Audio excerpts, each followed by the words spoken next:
Intro music fades out, soft reflective music begins. What does it truly mean to trust? To give a piece of your heart, your hopes, your future, into the keeping of another. We build our lives on these foundations of faith, in our partners, in our families, in the people we hold dearest. But what happens when those foundations shatter, not just from an earthquake, but from a deliberate act of sabotage by the very hands you believed were there to support you? Imagine the deepest betrayal, the kind that rips through the fabric of your reality, leaving you questioning everything you thought you knew about love, loyalty, and even yourself. That's precisely the abyss Natalie found herself staring into, just hours before she was meant to walk down the aisle, her heart full of dreams, only to have them incinerated by a truth more searing than any nightmare. It was 11:47 p.m. The world outside her mother's car was quiet, bathed in the anemic glow of distant streetlights. Inside, however, a storm of unprecedented fury and despair raged. The leather journal in Natalie's hands felt like an artifact from another dimension, cold, heavy, a harbinger of doom. 12 hours and 13 minutes. That was all that stood between her and becoming Mrs. Robert Coleman. The hotel parking lot was a silent, empty canvas for her unfolding horror, mirroring the void that was rapidly forming in her chest. She had opened the journal out of curiosity, perhaps a lingering childhood habit of sneaking a peek at her mother's thoughts. A fleeting moment of innocent transgression, little knowing it would unveil a truth so monstrous it would redefine her past, obliterate her present, and shatter her future. Her fingers, usually steady, now trembled uncontrollably as she turned to the first entry that caught her eye. March 15th. He kissed me today. I know it's wrong, but Robert makes me feel alive again in ways I haven't felt since Natalie's father left. The way he looked at me when she went to the bathroom at dinner. I think he wants this too. The words weren't just letters on a page. They were shards of glass piercing her soul. Robert, her Robert, and her mother, Patricia, the woman who had given her life, who had taught her right from wrong, who was supposed to be her unwavering champion. This had to be a cruel joke, a twisted fiction her mother was concocting for some dark, unshared amusement. But the dates, they were chillingly recent. The details, too specific, too intimate, too real to be anything but a lived experience. She flipped to another page, desperate for a rebuttal, a sign that her mind was playing tricks on her. March 22nd. We almost got caught today. Natalie called while Robert was at my house helping me move furniture. She wanted to discuss flower arrangements. I could barely speak while he kissed my neck from behind. The guilt is eating me alive, but I can't stop. He says he loves us both differently. The journal slipped from her suddenly nerveless fingers, hitting the car floor with a sickening thud. The soft sound was deafening in the echoing silence of the Honda. Natalie stared numbly at the car's ceiling, the metallic sheen reflecting a distorted image of her own face. Her mind, usually a fortress of logic and order, was now a whirlwind of chaotic thoughts, unable to grasp the magnitude of what she had just read. Tomorrow was supposed to be the crescendo of her life, the day she stepped into her happily ever after. 8 months she had spent meticulously planning every detail with Patricia, her mother, by her side. Patricia, who had insisted on being involved in everything, every dress fitting, every cake tasting, every vendor meeting. The seemingly innocuous acts of maternal devotion now twisted into something sinister, a dark puppetry pulling the strings of her engagement. It was all so sickeningly clear now. The pieces of a grotesque puzzle clicked into place, each one a fresh stab of pain. Her mother's eagerness, not for Natalie's joy, but for proximity to Robert. The suggested help Robert offered with house projects for Patricia, turning into covert rendezvous. Patricia's insistence on taking Robert to pick out his tuxedo while Natalie was at work, a stolen moment disguised as a motherly errand. How could she have been so blind, so utterly, naively trusting? The answer, she realized with a fresh wave of nausea, was that she simply had no reason not to trust. This was her mother. This was her fiancé. Two people who, in any other narrative, would be pillars of support, not architects of deceit. She picked up the journal again, her heart pounding a frantic rhythm against her ribs. April 5th. Robert told me he's having second thoughts about the wedding. He says what we have is real love, not the comfortable relationship he has with Natalie. I told him we can't hurt her like this, but when he touches me, I forget everything else exists. And then, the ultimate punch to the gut. April 12th. We made love today. Real passionate love. Nothing like the mechanical intimacy I had with Natalie's father. Robert says Natalie doesn't understand him the way I do. We talked for hours after she goes to sleep. She has no idea he comes back. Natalie's stomach churned violently. She remembered those nights, the ones where Robert would leave around 9 p.m., citing early meetings, always a touch too vague, a touch too convenient.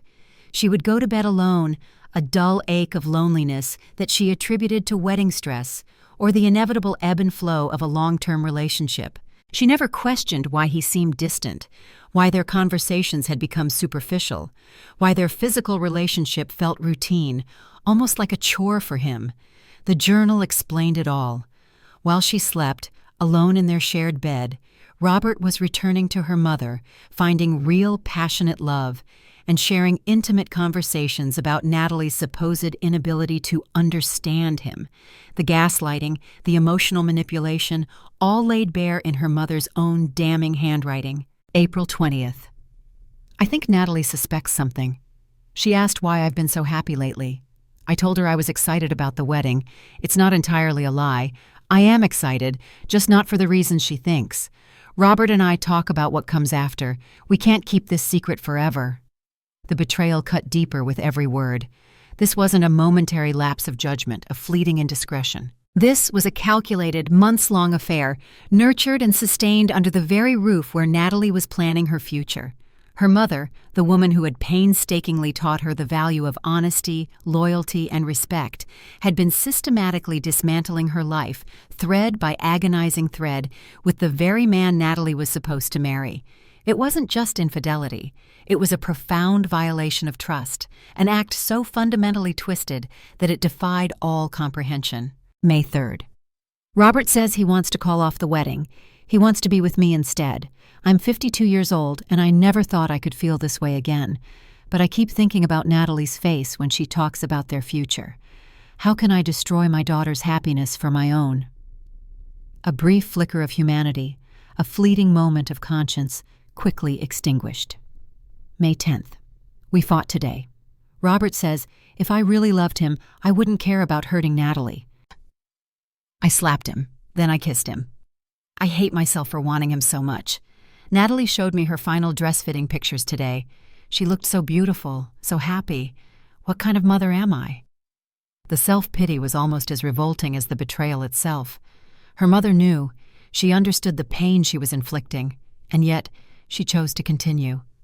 The pull of this illicit passion was stronger than the love for her own child. Tears, hot and stinging, traced paths down Natalie's cheeks. The parking lot remained empty, a silent witness to her agony, yet she felt exposed, as if every car, every streetlight, every distant shadow could see her shame. Her phone buzzed, a jarring intrusion. A text from Robert. Can't wait to marry you tomorrow, beautiful, sweet dreams. The hypocrisy was a physical blow. She wanted to hurl the phone across the asphalt, watch it shatter into a million pieces, just like her heart. But she didn't. She just kept reading. May 15th. 3 days until the wedding. Robert came over while Natalie was at her bachelorette party. We made love on the couch where she opens her Christmas presents every year. I'm going to hell for this, but when he holds me, hell seems worth it. The sacred spaces of her life, defiled. The very couch where childhood joy and familial love had unfolded, now a stage for their sordid secret. The casual cruelty of it was breathtaking. May 17th. Tomorrow is the wedding. Robert and I agreed this has to end after tomorrow. We'll have one last night together tonight. Then we'll try to make Natalie happy. I don't know if I can watch her marry the man I love. I don't know if I can pretend to be happy when my heart is breaking. That was tonight. Last night, technically, as the clock had long since ticked past midnight. While Natalie had been out with her bridesmaids, celebrating her last night as a single woman, laughing, drinking, making memories, her mother and fiancé had been together one last time, pledging to make Natalie happy after their final stolen moments. The bitter irony was a raw wound. She flipped through the remaining pages. Shopping lists, appointment reminders, seemingly innocent wedding planning notes, all interspersed with more entries about the affair. Her mother had been living a meticulous double life, a seamless performance of the devoted parent by day and a predatory lover by night. The final entry, dated yesterday, May 18th. I helped Natalie with her final preparations today. She was so excited, so grateful for all my help. She kept hugging me and telling me what a wonderful mother I am. Robert texted me while she was in the shower. Tonight. One last time. Then we'll make her happy. I hate us both, but I can't stay away. Natalie closed the journal, its truth heavy in her hands. She sat in the darkness, the quiet hotel where her bridal party slept like a tomb. In just a few hours, her bridesmaids would wake up, their faces alight with excitement, ready to help her get ready.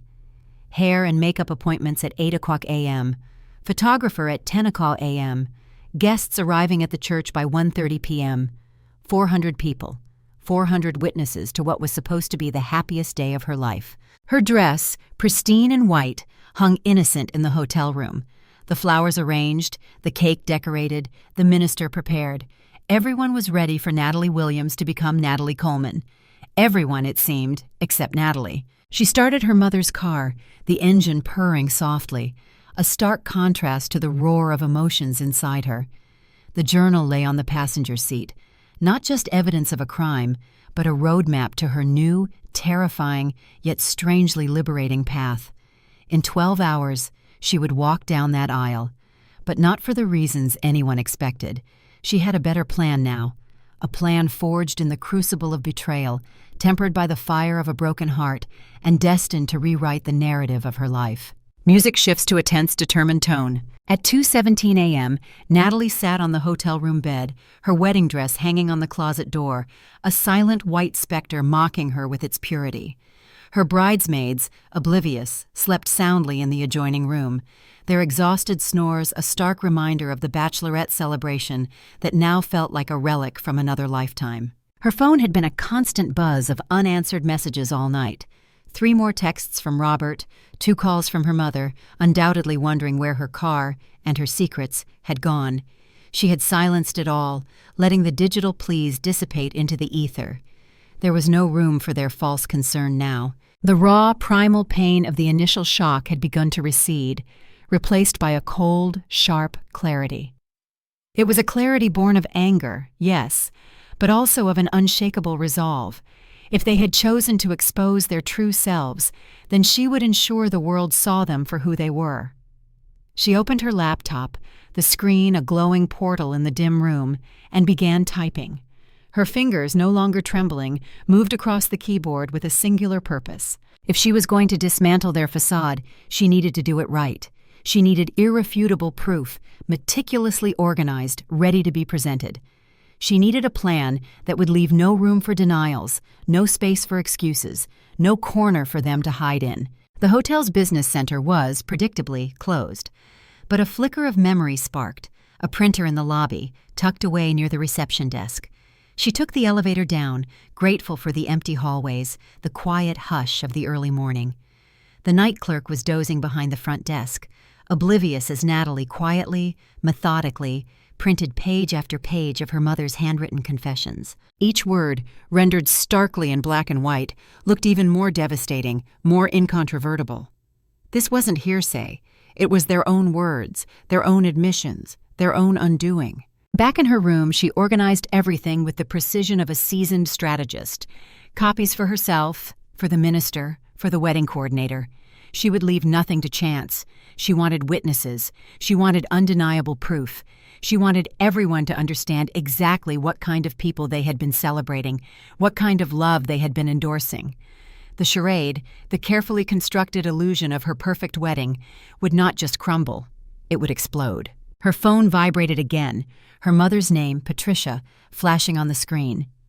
A name that for 27 years had signified comfort, safety, unconditional love. Now it was a searing brand of betrayal. She watched it flash, letting it ring 4 times before answering, her voice surprisingly steady, almost detached. "Natalie, honey, where's my car? I've been looking everywhere." Patricia's voice was laced with a feigned concern, a performance Natalie now saw through with chilling clarity. "I have it," Natalie replied, the words surprisingly even. "Oh, good, I was worried. Are you okay? You sound strange." "I'm fine, Mom. Just excited about tomorrow." A carefully constructed lie, designed to lull Patricia into a false sense of security. There was a pause, a moment for Patricia to process, to accept the deception. "I'm excited too, sweetheart. You're going to be such a beautiful bride. Robert is so lucky to have you." The words, meant to be comforting, felt like acid burning in Natalie's ears. "Yes, he is lucky. Very lucky." Natalie's tone was sweet, almost cloying, a subtle undercurrent of something sharp hidden beneath. "I should let you get some sleep. Tomorrow's going to be a long day." "Yes, it is. It's going to be very long." "I love you, Natalie." The three words, once the cornerstone of her world, now hung in the air, hollow and meaningless. "I love you too, Mom." The lie tasted bitter on her tongue, but it was a necessary one. Patricia needed to feel secure, completely unsuspecting. Both of them needed to walk into that church tomorrow morning, believing their secret was perfectly safe, completely hidden. It would make the revelation all the more devastating. Natalie pulled out the journal again, rereading certain entries, each word twisting a fresh knife in her heart, revealing new layers of their deception. It wasn't just physical intimacy. Her mother had fallen in love with him. She had planned a future with him. She had meticulously helped plan Natalie's wedding, while simultaneously dreaming of its destruction. April 28th. Robert brought me flowers today. Not expensive ones like he brings Natalie, but wildflowers he picked himself. He said they reminded him of my free spirit. Natalie would never understand that side of me. She's too practical, too organized. Robert needs someone who can match his passion. Too practical, too organized. Natalie let out a bitter laugh, a hollow sound that echoed in the quiet room. She had been practical about trusting her mother, organized enough to plan a monumental event for a man who was actively betraying her. Perhaps being practical wasn't such a bad thing after all. It was practicality, blended with fierce determination, that was now orchestrating their downfall. She thought about all the signs she had missed, or, more accurately, ignored. Robert's phone, always face down on restaurant tables. His sudden, inexplicable interest in helping her mother with house projects. The abrupt cessation of conversation when she walked into a room where they had been talking alone, their faces quickly rearranging into innocent smiles. The alarming lack of intimacy in their relationship over the past few months, brushed off as wedding stress. Everyone, after all, said planning a wedding could strain a relationship. She had been patient, understanding, supportive, everything a good fiancé was supposed to be, while her mother and her future husband were making an absolute fool of her behind her back. The pain was no longer raw. It was a cold, simmering rage, fueling her resolve. At 4:00 a.m., she called her sister Lauren in California. "Nat, what's wrong? It's your wedding day." Lauren's voice was thick with sleep and alarm. "I know what day it is." "You sound awful. Are you sick?" Sick didn't even begin to cover it. "Lauren, I need to ask you something, and I need you to be completely honest with me, okay? Have you ever noticed anything strange between Mom and Robert?" A long, heavy pause stretched across the miles. "Strange how?" "Just anything. The way they interact, the way they look at each other." Natalie's voice was tight, desperate for a shred of external validation, a confirmation that she hadn't been entirely delusional. "Natalie, why are you asking me this at 4:00 in the morning on your wedding day? Please, just answer me, Lauren." "I mean, I always thought Mom was a little too involved in your relationship. And at Christmas, I noticed Robert paid a lot of attention to her, but I figured he was just trying to make a good impression." "What kind of attention?" "He complimented her cooking constantly. He helped her with dishes while you were on the phone with work. He seemed to know a lot about her interests, more than I would expect." Natalie closed her eyes, a fresh wave of nausea washing over her. Even Lauren, thousands of miles away, had noticed something was off. The insidious nature of their deception had been so pervasive, so bold, that it had subtly permeated the edges of their reality. Yet Natalie had been too close, too trusting, too hopeful to see it for what it was. "Why are you asking me this, Nat?" Lauren's voice was now laced with genuine fear. "I found something tonight, something that changes everything." "What kind of something?" Natalie looked at the journal, at the printed pages, at her wedding dress hanging like a ghost in the corner of the room, still pristine, still white, still a symbol of a dream now dead. The kind of something that means there's not going to be a wedding today, at least not the way everyone expects. "Natalie, you're scaring me. What's going on?" "I can't explain it over the phone. You'll understand when you see what happens today." "Should I fly out? I can get on a red-eye." "No, stay in California. Trust me, you don't want to be here for this." She hung up before Lauren could ask more questions, the line going dead, severing the last tenuous connection to her old life. The sun was beginning its slow ascent outside the hotel window, painting the sky in soft pinks and oranges. It promised to be a beautiful day for a wedding, perfect weather for the kind of outdoor ceremony she and Robert had dreamed about. The irony was almost unbearable. She showered, letting the hot water wash away the lingering fatigue, the sticky residue of tears, preparing herself. This wasn't a wedding day, it was a battle day. Hair pulled back simply, light makeup, the pearl earrings her grandmother had given her for her wedding day. They were the only part of today that still felt real, still held a shred of untainted sentiment. At 6:00 a.m., a soft knock came from the connecting door. "Rise and shine, bride," called Jessica, her best friend, her voice bubbling with infectious excitement. "It's wedding day!" Natalie opened the door and smiled, a genuine smile, albeit one laced with a potent cocktail of grief and grim satisfaction. "I'm ready." And she was, just not for the wedding they were all expecting. This wasn't just about her. It was about every woman who had ever been gaslit, betrayed, and humiliated. It was about taking back control of her own narrative. Music becomes more upbeat, yet with a lingering tension. The bridal suite at the Grand Plaza Hotel was a whirlwind of joyous energy, a vibrant tableau of fluttering bridesmaids, fragrant flowers, and the soft clink of champagne glasses. Jessica, her ever-efficient maid of honor, hummed the wedding march under her breath as she steamed her bridesmaid dress, her face a picture of serene anticipation. Rebecca meticulously arranged the last floral centerpieces, while Amanda, ever the traditionalist, set up their pre-ceremony toast, her eyes sparkling with excitement. None of them, in their wildest dreams, suspected that their radiant bride had spent the night not dreaming of a shared future, but meticulously plotting a public reckoning. "You're so calm," Jessica observed, her voice tinged with a playful envy as she caught Natalie's gaze in the mirror. The hairstylist was expertly weaving strands of Natalie's hair into an intricate updo, transforming her into the quintessential picture of bridal perfection. "I would be a nervous wreck by now, probably hyperventilating into a champagne flute." Natalie met her reflection, a serene smile playing on her lips. The image staring back was that of a woman utterly in control, radiating an almost unsettling tranquility. "I feel very clear about today," she replied, her voice soft, yet firm. "Everything is going exactly as it should." The words were true, profoundly true, though their meaning was entirely lost on her attentive audience. Her phone buzzed, startling Jessica. Robert's name appeared on the screen, a jarring reminder of the insidious deceit that permeated her day. Natalie answered, her voice imbued with a sweet, almost saccharine lilt. "Good morning, future husband." "Good morning, beautiful." Robert's voice was warm, intimate, full of a carefully constructed adoration. "I barely slept last night. I'm so excited to marry you today." "Liar," Natalie's inner voice screamed. He had barely slept because he was with her mother, their final clandestine embrace stained with betrayal. "I can't wait either," she countered, her voice unwavering. "Are you nervous?" "A little," he admitted, a nervous chuckle echoing through the line. "It's a big day, a big commitment." "Yes, it is," Natalie affirmed, her tone suddenly taking on a deeper, more resonant quality.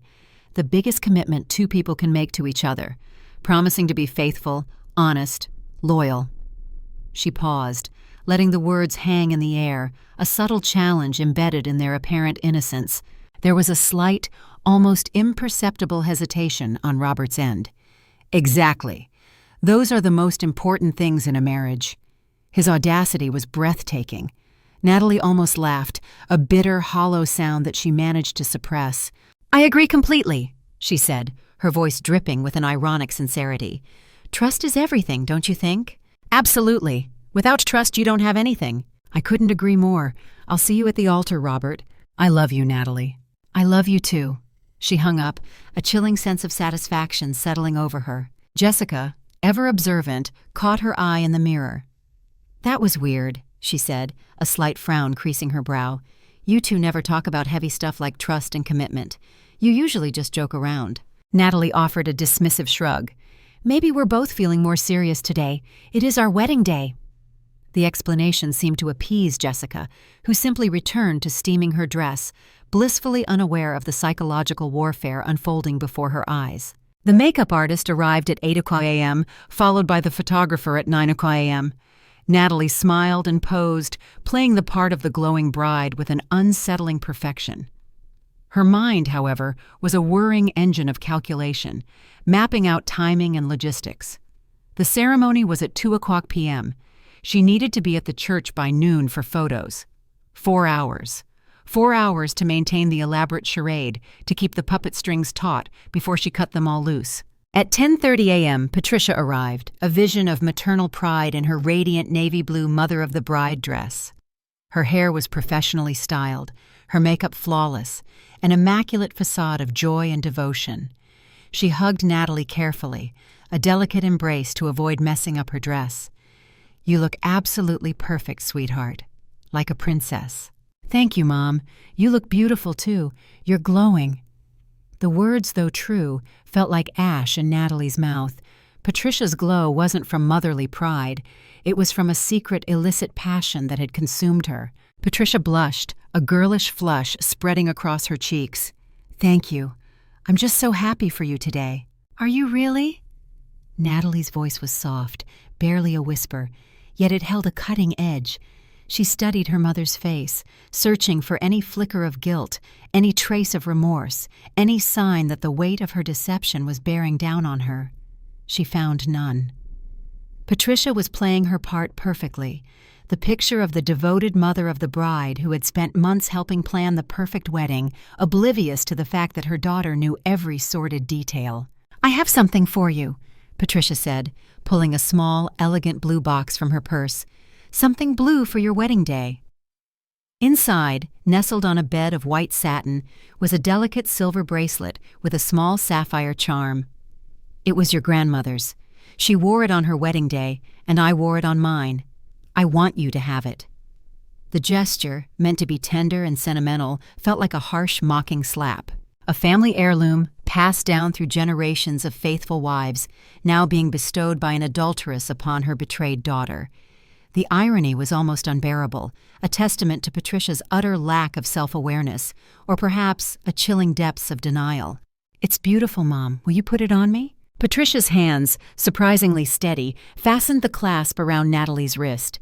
If she felt any guilt, any tremor of conscience, she hid it flawlessly. The photographer, a silent chronicler of the scene, captured every moment. Mother and daughter laughing together, the bridesmaids fluttering around, helping with final touches, Natalie in her wedding dress, looking ethereal and utterly happy. None of the photos, Natalie knew, would show the truth. None would capture the venomous betrayal lurking beneath the perfect, polished surface. At 11:15 a.m., Natalie's phone buzzed again, a text from Robert. Just saw your mom at the church. She looks amazing. You women are something special. Natalie, with a performative flutter of her eyelashes, showed the text to Jessica. Isn't that sweet? He loves my family so much. That's one of the things I love about Robert. Jessica beamed. He treats your mom like his own. Yes, Natalie replied, a chilling smile playing on her lips. He certainly does. At 11:30 a.m., they loaded into the sleek bridal party limousine for the ride to St. Catherine's Church. Natalie sat between her mother and Jessica, holding Patricia's hand. Her mother's fingers were warm and steady, betraying no hint of nervousness or guilt. Are you ready for this, sweetheart?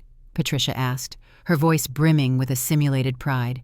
I've never been more ready for anything in my life. The church parking lot was already filling with guests, a sea of well-wishers in their finest attire. Natalie could see Robert's groomsmen, handsome in their black tuxedos, gathering near the side entrance.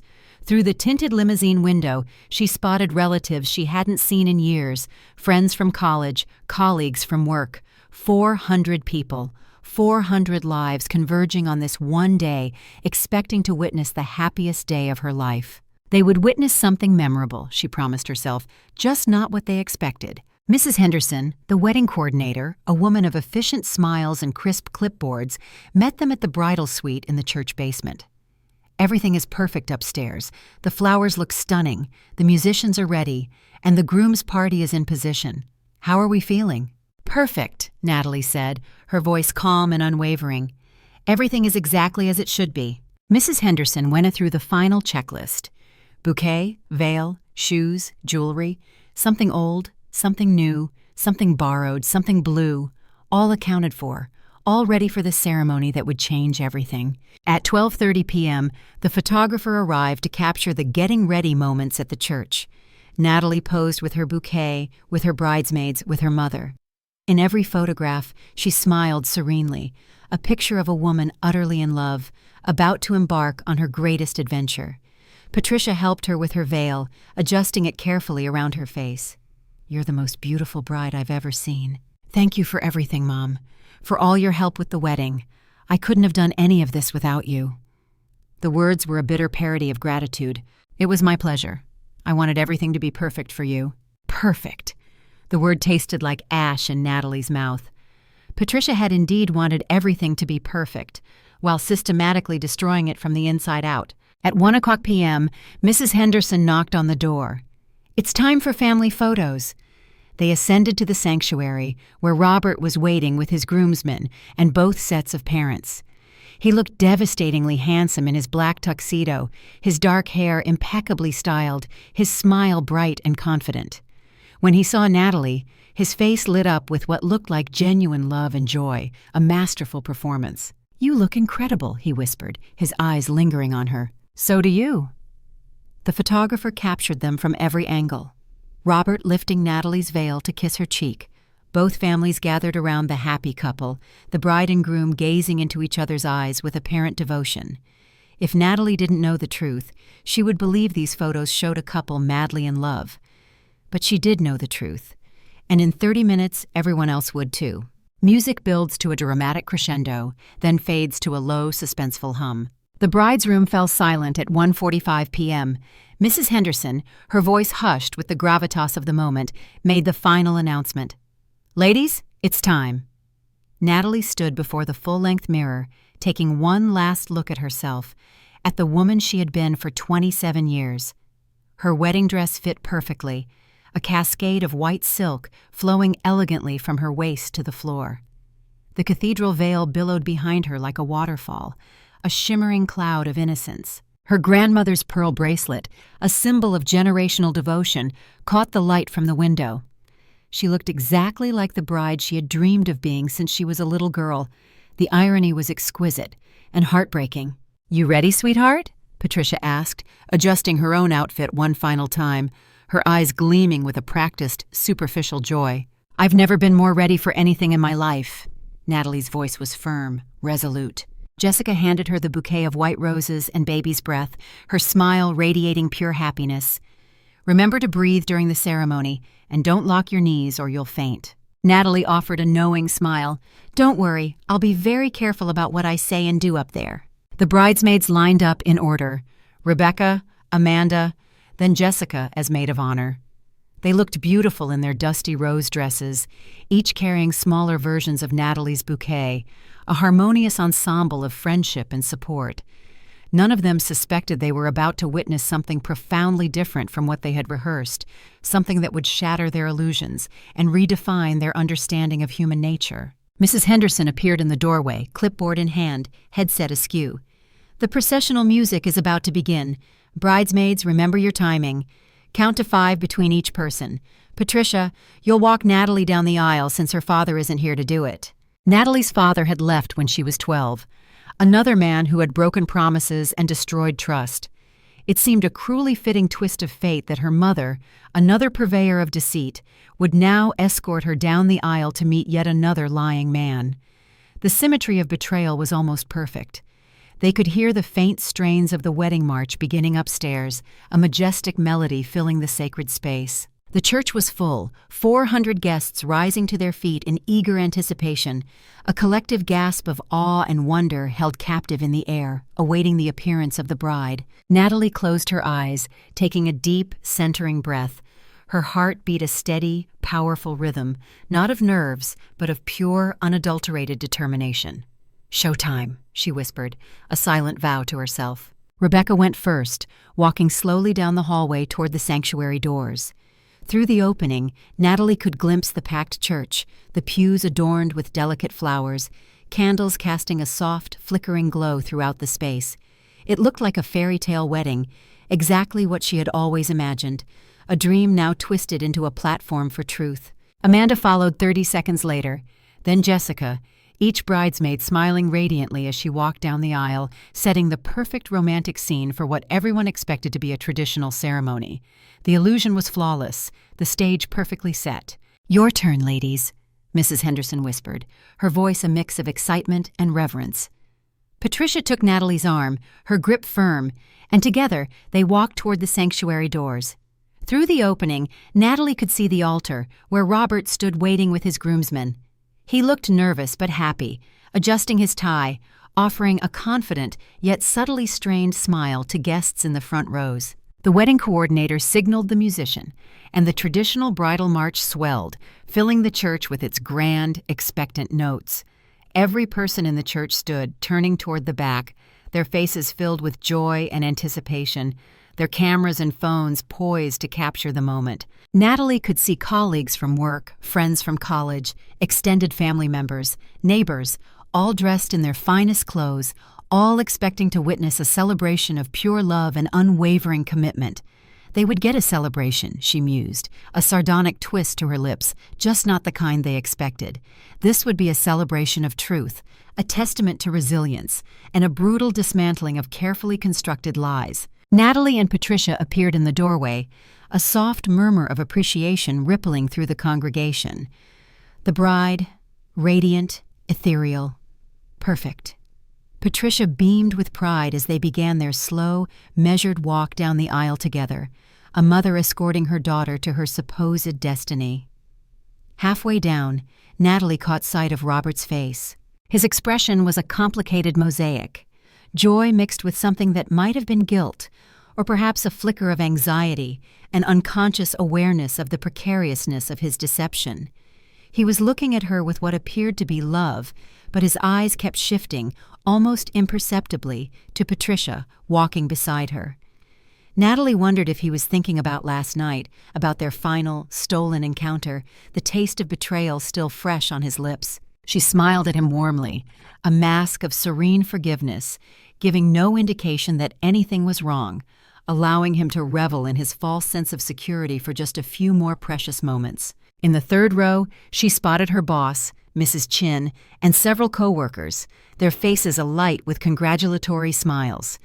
In the fifth row, her college roommates, their eyes bright with shared history and future hopes. Behind them, Robert's family and friends, all dressed up and beaming. Her mother's sister and her family occupied an entire row on the left side, their presence a stark reminder of the familial bonds about to be irrevocably shattered. Everyone she cared about was here. Everyone who mattered in her life had come to witness what they thought would be the beginning of her happily ever after.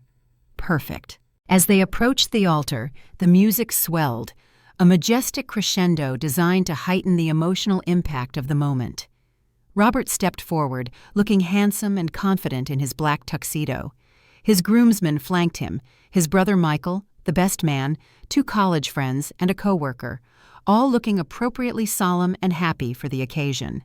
Minister Williams, no relation despite sharing her last name, stood at the center of the altar in his ceremonial robes, holding the weighty wedding service book. He smiled warmly as the bride and her mother approached, his face radiating an air of benevolent anticipation. Patricia, with a practiced grace, kissed Natalie's cheek and gently placed her hand in Robert's, officially giving her daughter to her future husband. "Take care of her," she whispered to Robert, her voice a tender, almost conspiratorial murmur. "Always," he replied, though Natalie noticed a subtle strain in his voice, a hint of tension betraying his carefully constructed composure. Patricia took her seat in the front row as the mother of the bride, adjusting her navy dress, settling in to watch her daughter get married. She looked proud and happy, showing no outward signs of the profound guilt that should have been eating her alive, no tremor that revealed the depth of her duplicity. Natalie stood facing Robert, her bouquet a shield in one hand, his hands holding her other. He looked into her eyes with what appeared to be genuine love and unwavering commitment, a powerful, almost convincing performance. If she didn't know better, she would believe he was a man about to pledge his life to her, heart and soul. "You look absolutely beautiful," he whispered, his gaze lingering on her face. "Thank you, so do you." Minister Williams raised his hands, a gesture that quieted the rustling congregation. The church fell silent, save for the soft sound of someone, perhaps an emotional aunt, crying happy tears in the back rows. "Dearly beloved," the minister began, his voice resonating with solemnity, "we are gathered here today, in the sight of God, and these witnesses to join Robert Coleman and Natalie Williams in holy matrimony. Marriage is a sacred covenant, not to be entered into lightly, but with reverence, discretion, and in accordance with the purposes for which it was instituted by God." Natalie listened to the traditional words that were supposed to represent the very foundation of a lifetime commitment: sacred covenant, reverence, discretion. The irony was so profound, so utterly jarring, that she wanted to laugh, a bitter, hysterical sound that would shatter the solemnity of the moment. Marriage signifies the union of hearts, the commitment to face life's joys and sorrows together, and the promise to love, honor, and cherish one another until death do you part. Death do you part? Natalie glanced at her mother in the front row, then back at Robert, her gaze lingering for a fraction of a second too long. Their relationship, she thought with a chilling certainty, was definitely about to die, just not in the way anyone expected. If anyone knows of any reason why these two should not be joined in marriage, speak now or forever hold your peace.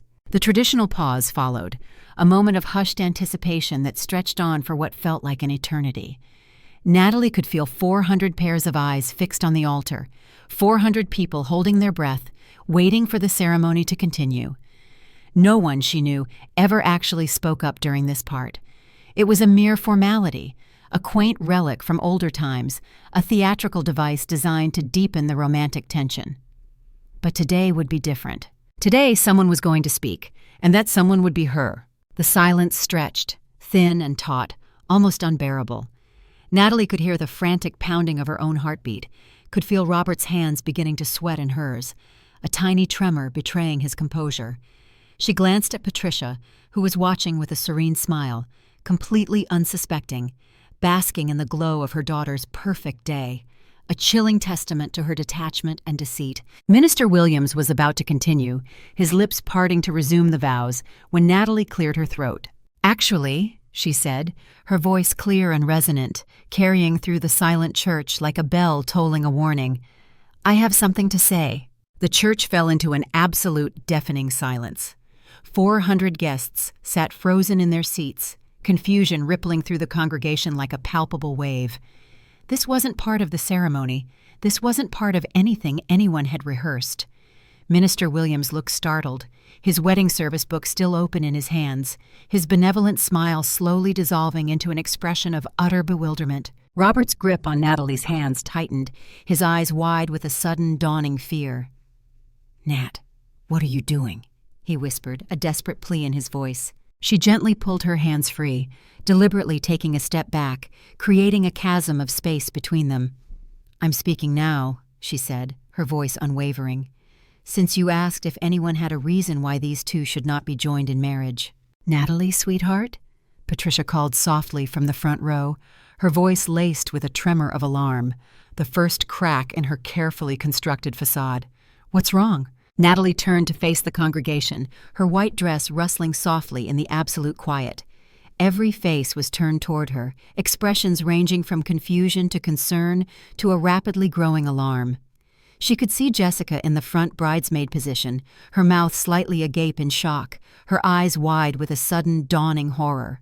"I want to thank all of you for being here today," Natalie began, her voice steady and clear, imbued with a quiet power that commanded attention. 400 people took time out of their lives to witness what they thought would be a celebration of love and commitment. You came here expecting to see two people pledge their lives to each other in honesty and faithfulness. Robert moved toward her, his face a mask of panicked confusion. "Natalie, whatever this is about, we can discuss it later. Let's continue with the ceremony." His voice was a strained whisper, desperate to reclaim control of the spiraling situation. She held up her hand to stop him, a small, resolute gesture that halted him in his tracks. "No, Robert, we're going to discuss it now, in front of everyone, because everyone here deserves to know the truth about what they're really witnessing today." The congregation was completely silent now, a collective gasp held in the air, sensing that something monumental, something utterly unprecedented, was about to unfold. Natalie could see people in the back rows standing up, craning their necks to get a better view. Phones were being discreetly, then not so discreetly, pulled out to record whatever drama was about to unfold. The wedding guests had become an unwitting audience to a brutal, raw exposé. "Last night," Natalie continued, her voice gaining strength, resonating with a chilling clarity, "I discovered something that changed everything. I found a journal that contained a very detailed account of a love affair, a passionate, ongoing affair between two people who were supposed to love and protect me." Patricia, her face pale, slowly stood up from her seat, her eyes wide with a dawning terror. "Natalie, what are you talking about?" Her voice was a strained whisper, barely audible. "Sit down, Mother," Natalie commanded, the word mother delivered with such cold, precise force that Patricia sank back into her seat as if she'd been physically slapped. The collective gasp from the congregation was almost deafening. Natalie reached into her bouquet, her fingers deftly extracting several folded papers she had hidden among the flower stems, copies of her mother's damning journal entries. "These are excerpts from a journal I found last night, written by my mother, Patricia Williams, detailing her months-long affair with my fiancé, Robert Coleman." Gasps, loud and collective, echoed throughout the church. People began whispering furiously to each other, heads swiveling frantically, first to Patricia, then to Robert, then back to Natalie, trying to reconcile the smiling mother and loving groom with the accusations of betrayal. "That's not true!" Robert shouted, his voice cracking with a desperate indignation, his face rapidly draining of all color. "Natalie, you're having some kind of breakdown. This isn't real, is it?" Natalie unfolded the first paper, holding it up like a decree. "March 15th. Written by my mother. He kissed me today. I know it's wrong, but Robert makes me feel alive again in ways I haven't felt since Natalie's father left. The way he looked at me when she went to the bathroom at dinner. I think he wants this too." The church erupted in shocked murmurs, a cacophony of disbelief and horror. Patricia had gone utterly pale, her hands gripping the edge of the pew with white-knuckled intensity.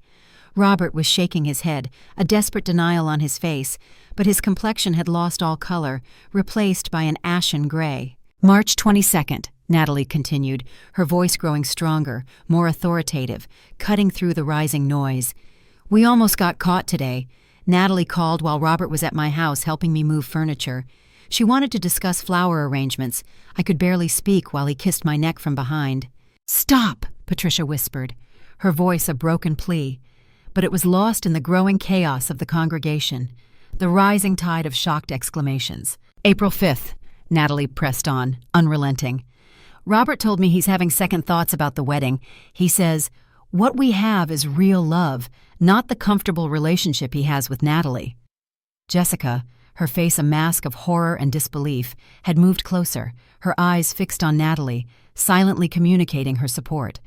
The other bridesmaids stood frozen, unsure whether to comfort Natalie or flee the unfolding catastrophe. "April 12th!" Natalie's voice cut through the noise like a sharp blade, slicing through the remnants of dignity. "We made love today, real passionate love, nothing like the mechanical intimacy I had with Natalie's father. Robert says Natalie doesn't understand him the way I do. Robert, his face contorted with desperation, lunged forward, trying to grab the papers from her hands. "Stop this! You're destroying everything!" Natalie stepped away from him, her voice rising, echoing through the now deafening church. "I'm destroying everything? I'm not the one who spent months betraying the person I claimed to love. Minister Williams, finally finding his voice amid the chaos, stammered, "Perhaps we should take a break and discuss this privately?" "No," Natalie said firmly, turning to face the congregation directly. "Everyone here came to witness the truth about our relationship. They deserve to hear it all." She looked directly at her mother, who was now openly sobbing in the front row, her carefully constructed facade completely crumbling. May 3rd. Robert says he wants to call off the wedding. He wants to be with me instead. I'm 52 years old, and I never thought I could feel this way again. But I keep thinking about Natalie's face when she talks about their future. The congregation was in complete chaos now. People were standing, talking loudly to each other, some heading toward the exits, unable to stomach the raw drama. Others, drawn by a morbid fascination, were moving closer to get a better view of the marital implosion unfolding at the altar. May 17th, Natalie continued, her voice now carrying over the din, remarkably steady. Yesterday's entry. Tomorrow is the wedding. Robert and I agreed this has to end after tomorrow. We'll have one last night together tonight. Then we'll try to make Natalie happy. She turned to face Robert directly, her eyes blazing with a cold fury. Last night, Robert, while I was having dinner with my bridesmaids, celebrating what I thought was my last night as a single woman, you were with my mother having one last night together. Robert's facade finally cracked completely, his shoulders slumping in defeat. Natalie, please, I love you. What Patricia and I had, it was a mistake. It meant nothing. It meant nothing? Patricia shrieked, standing up again, her face streaked with tears and mascara, her carefully coiffed hair now disheveled. You told me you loved me. You said what we had was real. Patricia, don't, Robert pleaded, trying to silence her. Don't what? Don't tell the truth? You're the one who said Natalie was too practical, too boring. You said I understood your passion. Now the betrayers were turning on each other, exactly as Natalie had hoped. She stood in the eye of the storm, watching as months of carefully guarded secrets and elaborate lies came spilling out, raw and ugly, in front of 400 stunned witnesses. It was a macabre spectacle, a car crash in slow motion, and she was its architect. You used me, Patricia continued, her voice breaking, the last vestiges of her dignity crumbling. You made me believe you loved me, and now you're calling it nothing. I never said I would leave Natalie for you, Robert retorted, his voice rising in desperation. Yes, you did. On May 3rd, you said you wanted to call off the wedding. The congregation watched in stunned silence as mother and daughter's fiancé tore each other apart with their own words, their bitter recriminations filling the sacred space. Some people, phone cameras still rolling, captured every agonizing moment. Others, unable to bear the spectacle, gathered their belongings and discreetly headed for the exits, their faces etched with shock and disgust. Natalie stood in the center of it all, still holding her bouquet, still wearing her perfect white dress. She felt strangely calm, almost detached, watching the two people she had trusted most in the world reveal their true, ugly characters to everyone who mattered. It was a painful validation, a visceral confirmation of their profound moral bankruptcy. Natalie, Jessica approached carefully, as if nearing a wounded, dangerous animal. Let's go. Let's get you out of here. Her voice was soft, compassionate, a stark contrast to the cacophony around them. Not yet, Natalie said quietly, her eyes still fixed on the unraveling drama before her. I'm not finished. She turned back to the congregation, many of whom were still seated, transfixed by the unfolding spectacle. I want everyone here to understand something. This wasn't a moment of weakness. This wasn't a single mistake. Her voice grew louder, cutting through the lingering murmurs. This was a calculated betrayal that went on for months while they both helped me plan this wedding. She gestured to the flowers, the candles, the beautiful decorations throughout the church, now mere props in her devastating drama. My mother insisted on being involved in every detail, every vendor meeting, every dress fitting, every decision. She was so eager to help, so excited about the wedding. Now I know why. Patricia was sobbing openly now, her carefully styled hair disheveled, her makeup ruined, the glamorous facade utterly shattered. Natalie, I'm sorry. I'm so sorry. I never meant for this to happen. You never meant to get caught, Natalie corrected, her voice devoid of emotion. There's a difference. Robert tried one more time to approach her, a desperate plea in his eyes. Natalie, please, we can work through this. What Patricia and I had is over. I want to marry you. I love you. Natalie laughed, a sharp, disbelieving sound that echoed eerily off the church walls. You spent last night making love to my mother, and you want me to believe you love me? She turned to address the congregation one final time, her voice ringing with newfound authority. I want to thank all of you for being here today. You came to witness a wedding, and instead, you got to see the truth about the people I trusted most in the world. Consider it a different kind of ceremony, the death of lies instead of the birth of a marriage. She walked to the altar, where Minister Williams still stood in shock, his wedding service book forgotten in his hands, his face a mixture of bewilderment and profound sadness. Reverend, Natalie said, her voice clear and decisive, I believe you can officially declare the ceremony concluded.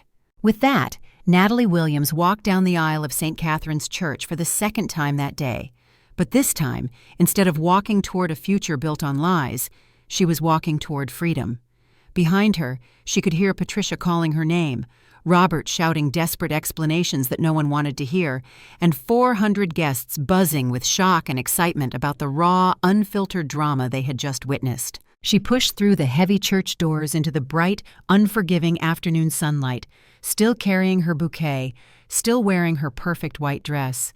But she was no longer a bride.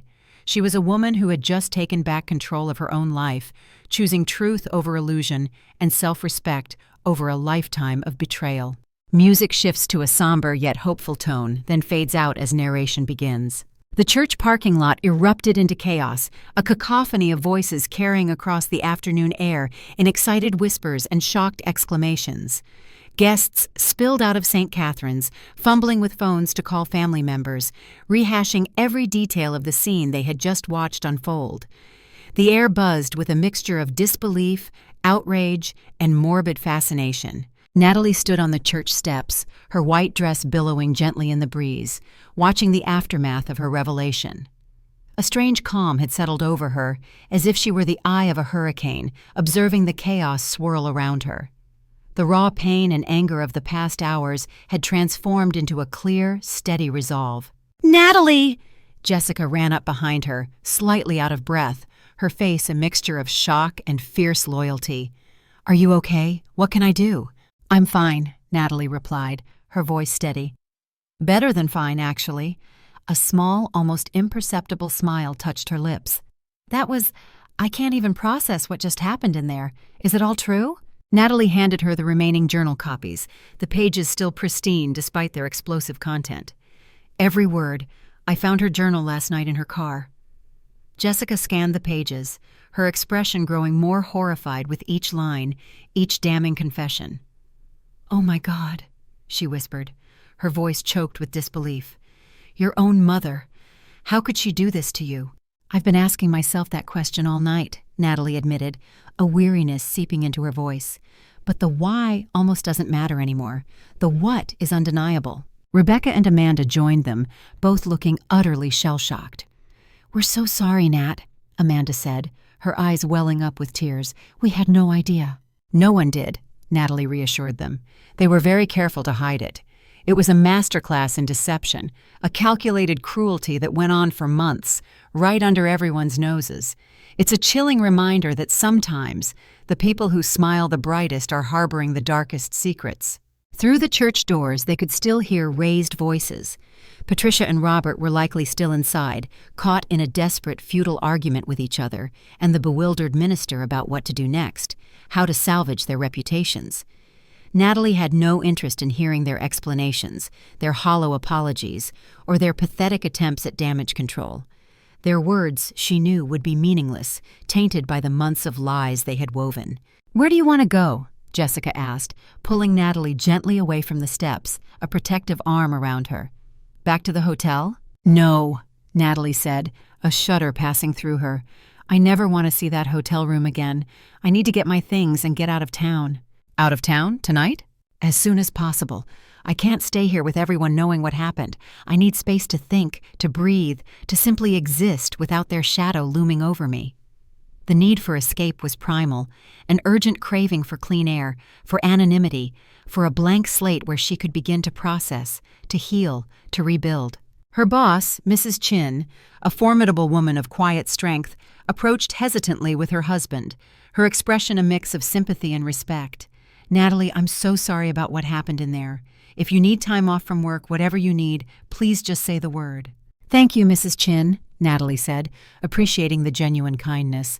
"I'll probably need to relocate, transfer to another office." The thought had solidified in her mind during the long night. A complete break, a new beginning, geographically as well as emotionally. "Of course, whatever you need," Mrs. Chin affirmed without hesitation. "You're one of our best employees. We'll make it work." More people approached. Colleagues, friends, distant relatives, all offering support, expressing their shock, their bewilderment. Everyone wanted to help, to comfort her, to understand the seismic event they had just witnessed.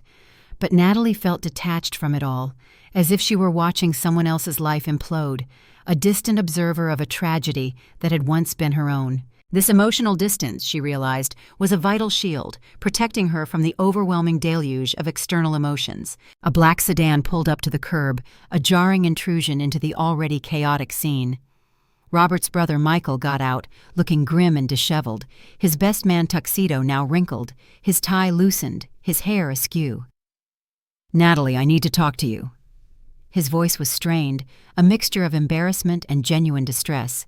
"I don't think we have anything to discuss." Natalie's voice was cool, distant. "Please, just for a minute." Jessica stepped protectively closer. "She doesn't owe you or your family anything." "I know," Michael conceded, running a hand through his hair. I need her to know that I had no idea. None of us knew what Robert was doing. If we had known—" "You would have what?" Natalie interrupted, a sharp edge entering her voice. "Stopped him? Told me?" The question hung in the air, unanswered, unanswerable. Michael's shoulders slumped. "I don't know. I want to say yes, but I honestly don't know. He's my brother. But what he did to you, it's unforgivable." "Yes," Natalie agreed, her gaze unwavering. "It is.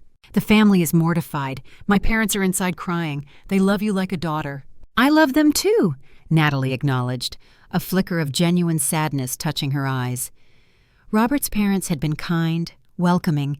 This was another casualty of his betrayal. But that doesn't change what happened. Robert himself emerged from the church doors, his tuxedo jacket wrinkled, his face red and blotchy from crying or arguing, or perhaps both. When he saw Natalie, he started walking quickly toward her, a desperate plea already forming on his lips. "Natalie, wait! Please let me explain!" "There's nothing to explain," Natalie stated, her voice calm, devoid of the emotion that had ripped through the church just moments before. "I heard everything I needed to hear. What Patricia and I had, it wasn't real. It was just, I don't know what it was, a midlife crisis or something. Cold feet about the wedding. It didn't mean anything." He gestured vaguely, his words a pathetic attempt to minimize the devastation he had wrought. "It meant something to her," Natalie countered, her voice rising slightly. "And it should have meant something to you. You threw away 4 years together for what? Sex with my mother?" The brutal honesty of her words hung heavy in the air. The guests still in the parking lot had fallen silent, watching the confrontation with a rapt, horrified fascination. Robert seemed to realize they had an audience and lowered his voice, but his desperation remained palpable. "I made a mistake, a huge mistake, but I love you. I want to marry you. We can work through this." "Work through this?" Natalie stared at him in disbelief, a bitter laugh escaping her lips. "You had an affair with my mother, Robert, for months while we were planning our wedding. There is no working through that." "People get past affairs," he insisted, clinging to a desperate hope. "Couples do it all the time." "This wasn't just an affair," Natalie said, her voice dropping to a low, powerful tone that commanded his full attention. "This was a betrayal so deep, so personal that it changed everything I thought I knew about both of you. You didn't just break my trust, you destroyed my family." Patricia appeared in the church doorway, a ghostly figure in her wrinkled navy dress, her makeup completely gone, her face a roadmap of despair. She looked older, smaller, diminished by the weight of her actions, a stark contrast to the radiant woman who had walked down the aisle just an hour earlier. "Natalie, please don't leave like this. Let's talk." Her voice was a broken plea, a desperate cry for reconciliation. "Talk about what, Mom?" Natalie asked, her voice tinged with a raw, agonizing sorrow. About how you fell in love with my fiancé? About how you helped me plan my wedding while fantasizing about stealing my husband? What exactly did you want to talk about?" The questions hung in the air, sharp and unanswerable. "I want to apologize," Patricia choked out, tears streaming down her face.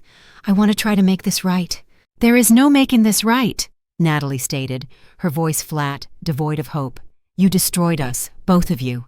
Patricia started crying again, a wrenching sound that tore through the air. "You're my daughter. I love you more than anything." "If you loved me," Natalie countered, her voice firm, unwavering, "you wouldn't have slept with Robert. If you loved me, you would have told me the truth instead of letting me walk down that aisle." "I was going to tell you after the honeymoon," Patricia pleaded, grasping at straws. "I was going to confess everything and beg for your forgiveness." "After the honeymoon?" Natalie's voice rose, incredulous. "You were going to let me marry him, go on a honeymoon with him, start a life with him, and then tell me you've been having an affair with him? How is that love?" Patricia had no answer. She stood in the church doorway, a broken woman, stripped of her dignity, her daughter's trust, and her illusions of love, all in the span of 30 minutes. Mrs. Henderson, the wedding coordinator, appeared with her clipboard and a stressed, bewildered expression. "What should we do about the reception?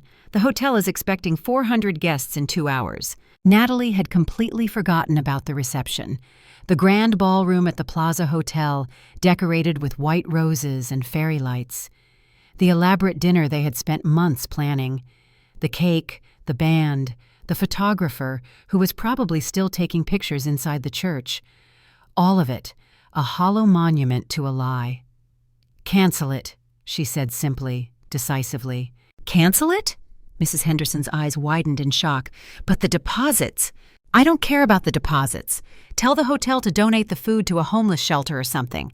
Make something good come out of this disaster." Jessica took her arm, her touch firm and comforting. "Come on, Nat. Let's get you out of here and get your things." They walked toward Jessica's car, leaving the chaos behind them. As they drove away, Natalie looked back at St. Catherine's Church one last time. People were still standing around in groups, animatedly discussing what they had witnessed, an event that would undoubtedly become a legendary tale for years to come. Patricia and Robert were still on the steps, looking lost and broken, two figures etched in shame against the backdrop of a shattered dream. Let them figure out how to clean up the mess they had made, Natalie thought, a fierce, cleansing wave of resolve washing over her. She was done cleaning up after other people's mistakes. For the first time in her life, she was going to focus on taking care of herself. The journey ahead was uncertain, but for the first time in a very long time, Natalie felt truly, unequivocally free. Music transitions to a thoughtful, hopeful melody, then shifts to a more introspective and narrative tone. 6 months later, Natalie stood by the window of her new apartment in Portland, Oregon, watching the gentle rain create intricate patterns on the glass. The city, 1,000 miles away from everything she had left behind, felt exactly right. It was a place of new beginnings, a refuge where the echoes of her past betrayal couldn't quite reach her. She had transferred to her company's West Coast office, a move that felt less like a career advancement and more like an act of self-preservation. She packed only what would fit in her car, leaving behind not just physical possessions, but the emotional baggage of her old life. She drove away from it all without a single glance in the rearview mirror, knowing that looking back would only anchor her to the pain she was desperate to escape.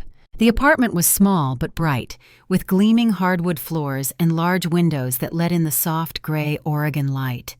She had furnished it simply, intentionally, each piece a deliberate choice: a comfortable couch for quiet evenings, a dining table for two, a symbol of hope for future connections, and bookshelves filled with novels she actually had time to read now. Everything was hers, chosen by her, free from the opinions, influences, or betrayals of the people who had shattered her trust.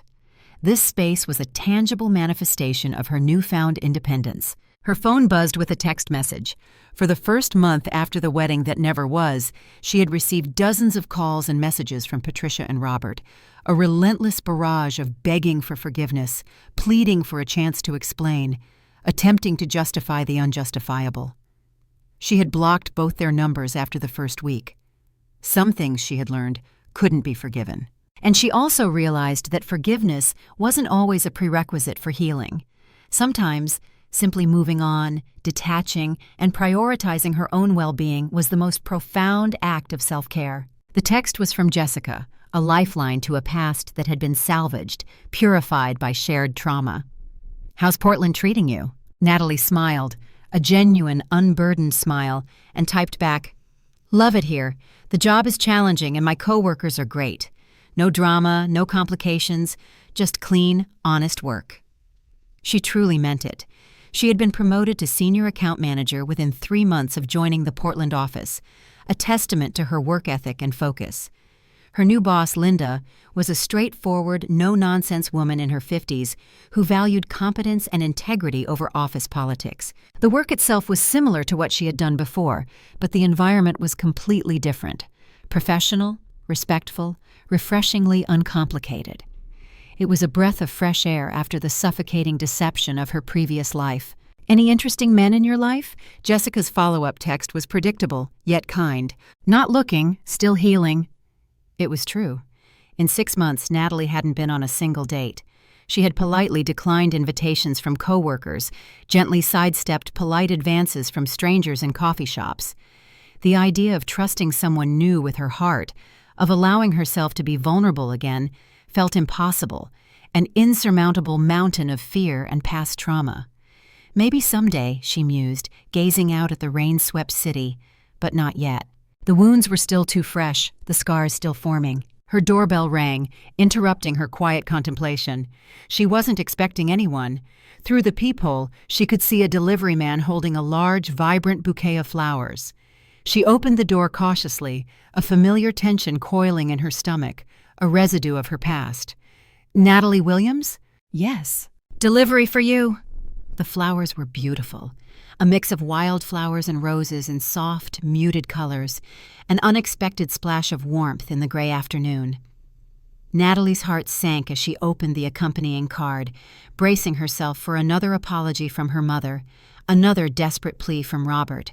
But instead, the card simply read, "Welcome to the neighborhood from your upstairs neighbor, Nathan." She looked up at the ceiling of her apartment, a faint tremor of surprise passing through her. She had never met the person who lived above her. She'd heard footsteps occasionally, the faint sound of someone moving around, but their paths had never crossed in the hallway or lobby. The gesture was unexpected, kind, and utterly without agenda. It was a small, gentle invitation to connect, devoid of the toxic undercurrents that had defined her previous relationships. An hour later, curiosity piqued, and a faint sense of gratitude stirring within her, she climbed the stairs to the 3rd floor and knocked on apartment 3B. The door opened to reveal a man about her age with kind brown eyes and an easy, genuine smile. He was wearing jeans and a comfortable sweater, flour dusting his hands and forearms, a charmingly domestic detail. "You must be Natalie from 2B. I'm Nathan Reed." His voice was warm, friendly, disarmingly straightforward. "Thank you for the flowers," Natalie said, a faint blush rising to her cheeks. "They're beautiful. You didn't have to do that." "I wanted to welcome you to the building," Nathan replied, his smile widening. "I know moving to a new city can be lonely." She studied his face, searching for any hidden motives, any ulterior meaning behind the gesture, but his expression was simply friendly, open, uncomplicated. It was a refreshing change, almost disorienting in its sincerity. "That's very thoughtful.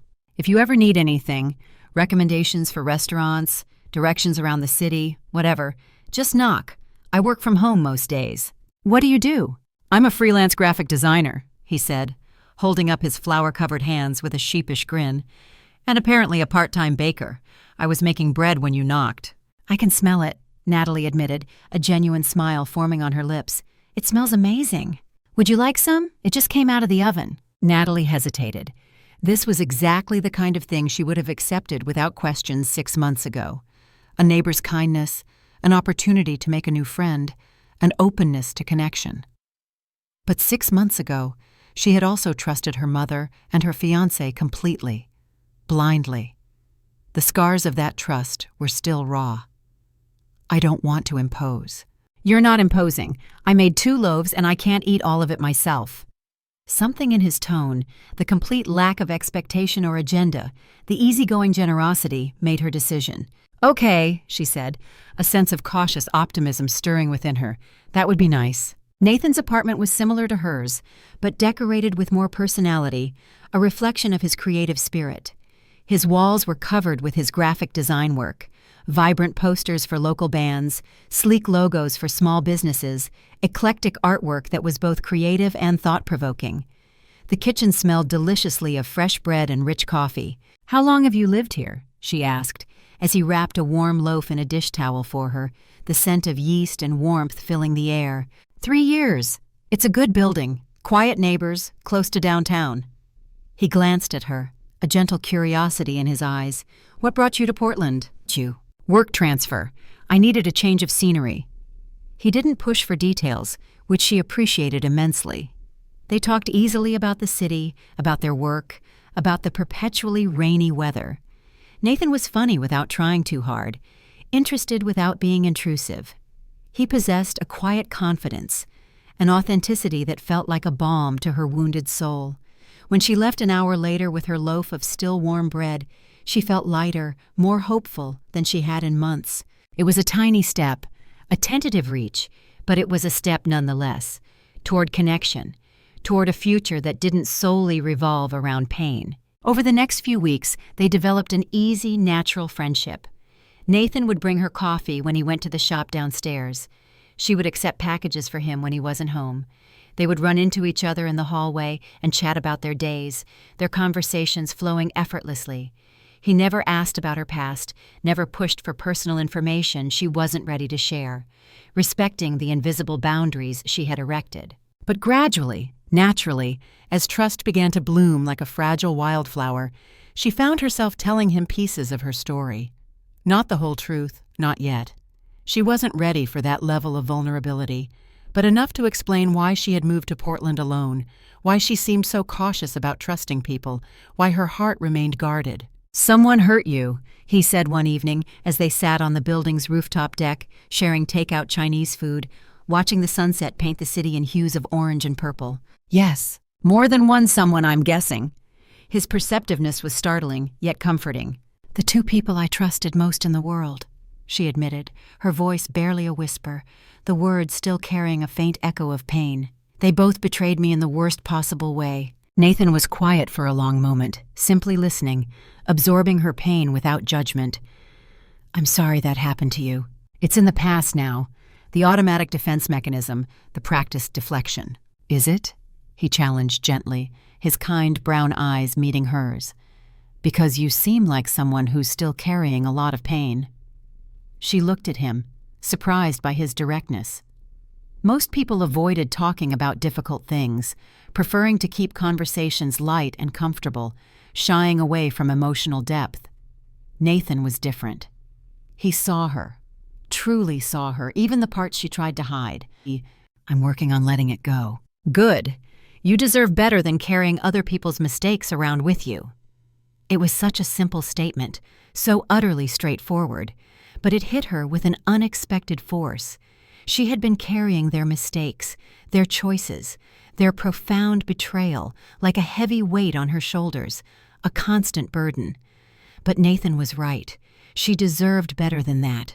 She deserved freedom, lightness, a future unburdened by their past. As autumn turned to winter in Portland, Natalie began to feel like herself again. Not the person she had been before the betrayal, that naive, trusting girl, but a new version of herself. Stronger, more independent, more discerning with her trust, but not closed off to new possibilities. She was healing, slowly but surely, like a deep wound mending from the inside out. And for the first time since that devastating day in the church, she was beginning to believe that happiness might be possible again. It wouldn't be the saccharine, picture-perfect happiness she had once craved, but something richer, deeper, more authentic. Music becomes introspective and hopeful, with a sense of growing warmth. Winter in Portland settled into a season of gentle rain and quiet contemplation, a soothing backdrop for Natalie's ongoing journey of healing and self-discovery.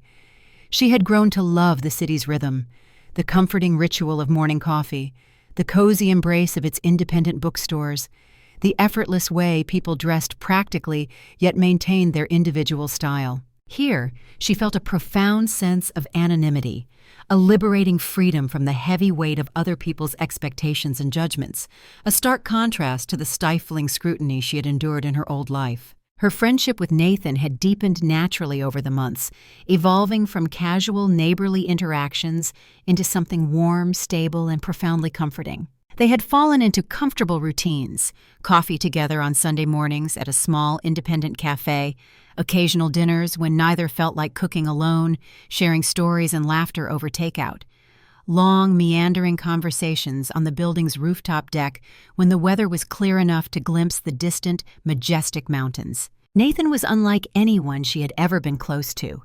Where Robert had been charming and social, always seeking external validation, Nathan was quietly thoughtful, content within himself, yet genuinely enjoyed sharing his world with her.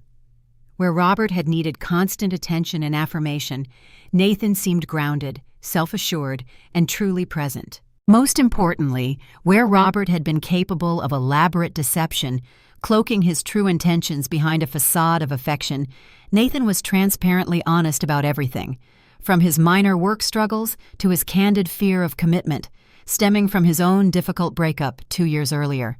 "I dated someone for 3 years who turned out to be completely different from who I thought she was," he had told her one evening as they walked through the neighborhood, the crisp autumn air carrying the scent of fallen leaves. "She wanted me to be someone I wasn't, and I spent so much energy trying to be that person that I lost track of who I actually was." "What happened?" Natalie had asked, a familiar ache of understanding stirring within her. "I realized I was miserable trying to live up to her expectations. We broke up, and I spent a year figuring out how to be comfortable with myself again, how to trust my own instincts, my own desires, instead of constantly molding myself to someone else's idea of me." It was the kind of honest, unflinching self-reflection that Natalie had never heard from Robert in 4 years together. Nathan talked about his feelings and experiences without drama or self-pity, simply as facts that had shaped who he had become, lessons learned that now informed his approach to life and relationships. He was, she realized, a truly good man in the quietest, most powerful sense of the word. One evening in February, as they sat in her apartment, sharing pizza and watching a movie, her phone rang. The number was blocked, an anonymous caller, but something, an inexplicable intuition, made her answer it. "Hello? Natalie, it's your mom." Natalie's entire body tensed, a visceral, automatic reaction. She hadn't spoken to Patricia since that devastating day 8 months ago. Nathan, sensing the sudden shift in her energy, looked up from the movie, his brow furrowed with concern. "How did you get this number?" Natalie asked, her voice tight.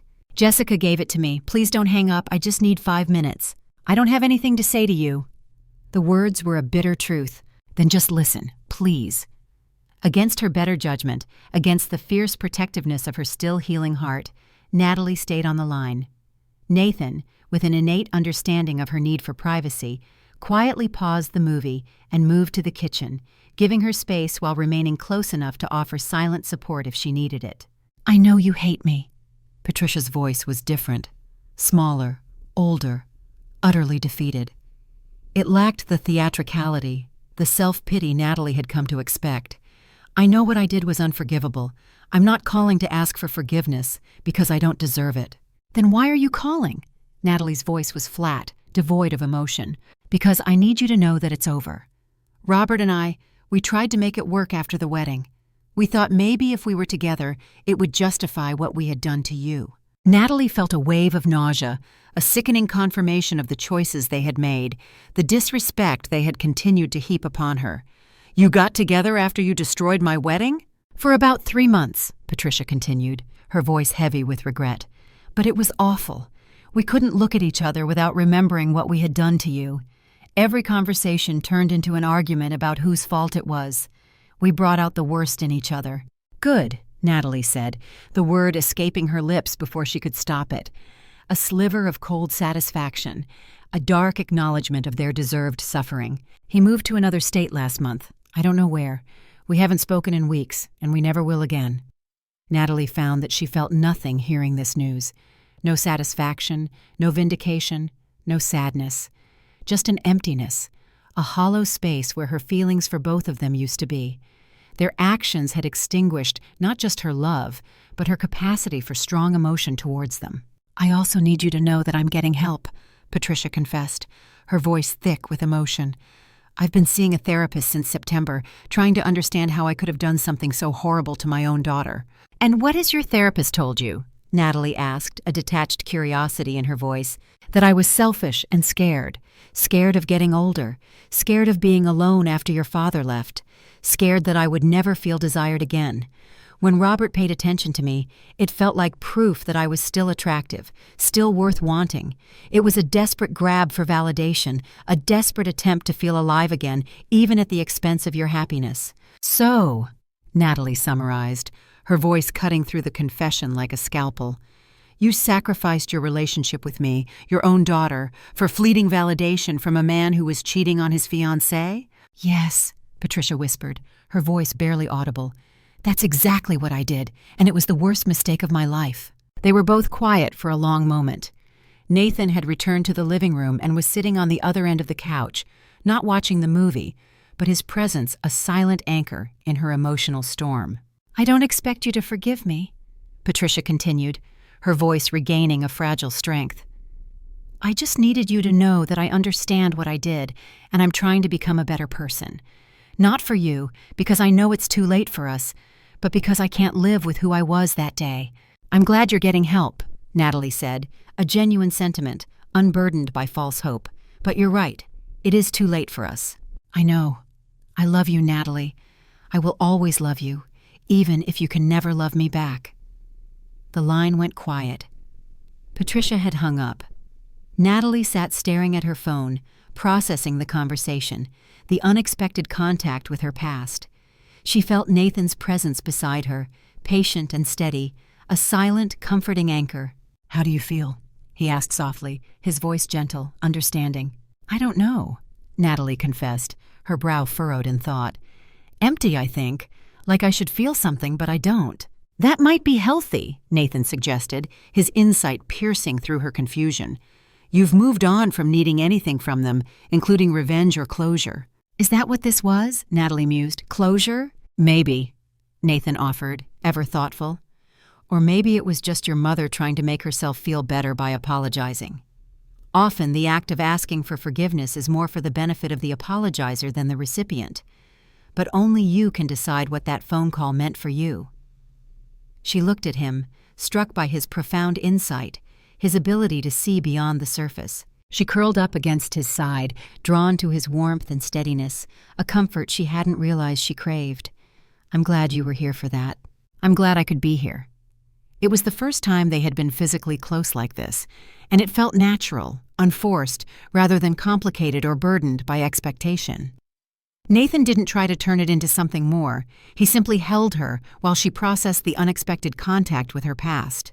"Natalie, yeah, I know you're still healing from what they did to you," Nathan said softly, his voice gentle, yet clear. "But when you're ready, if you're ever ready, I want you to know that I'm interested in more than friendship." She looked up at him, her heart fluttering with a tentative hope. "Nathan." "I'm not asking for anything now," he quickly reassured her, understanding her hesitation. "I just want you to know that I care about you as more than a friend, and whenever you're ready to think about that possibility, I'll still be here." It was the most honest, pressure-free declaration of interest she had ever received. No grand gestures, no manipulation, no timeline or expectations. Just a simple, genuine statement of his feelings and an offer to wait, patiently, until she was ready. "Thank you for telling me that. Thank you for listening."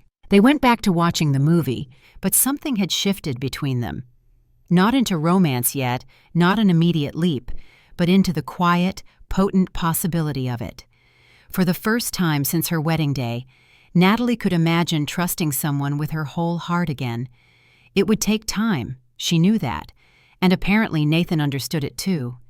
But time, she realized, was something they both seemed willing to give.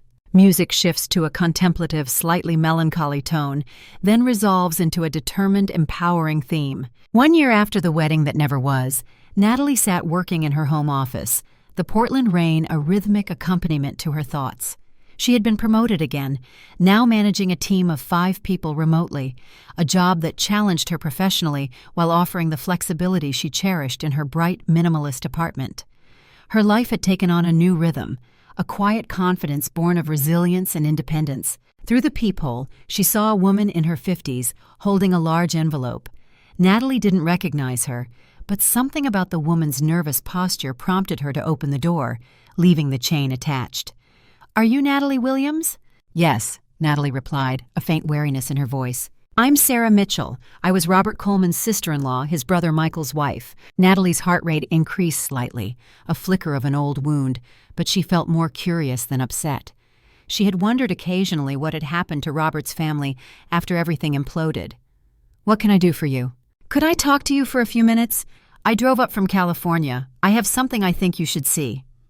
After a moment's hesitation, a quiet internal debate, Natalie unchained the door and let her in. Sarah looked around the apartment, her gaze lingering on the bookshelves and artwork. "This is lovely. You've built a nice life here." "Thank you. What brings you to Portland?" Sarah sat on the edge of the couch, her hands trembling slightly as she opened the envelope. "Robert died 3 weeks ago." The words hit Natalie like a physical blow, a strange, unexpected pang, though she wasn't sure why. She hadn't loved Robert for over a year. She had barely thought about him in months, had consciously detached herself from his memory. But hearing that he was dead felt surreal, a jarring re-entry into a past she thought she had buried. What happened?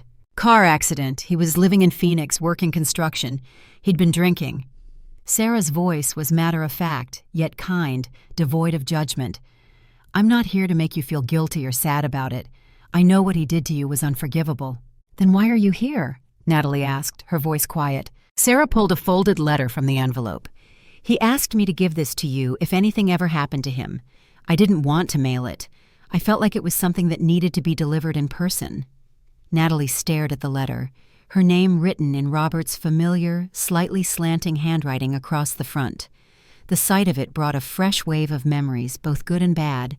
"I don't know if I want to read it." "You don't have to," Sarah reassured her.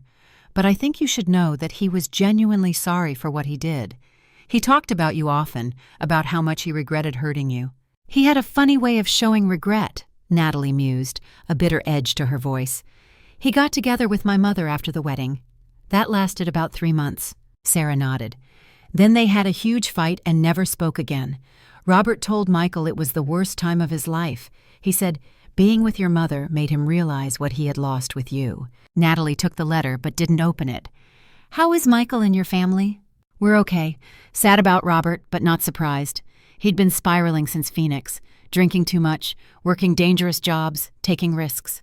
Sarah sighed, a heavy, weary sound. "Michael thinks he was punishing himself." "I'm sorry for your loss," Natalie offered, a genuine empathy stirring within her.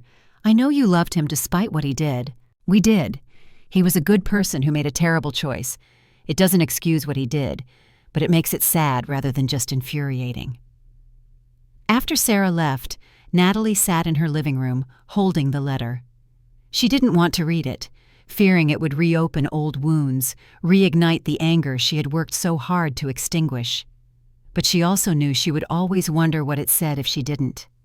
The desire for definitive closure, for a final piece of the puzzle, was a powerful draw. Nathan knocked on her door an hour later.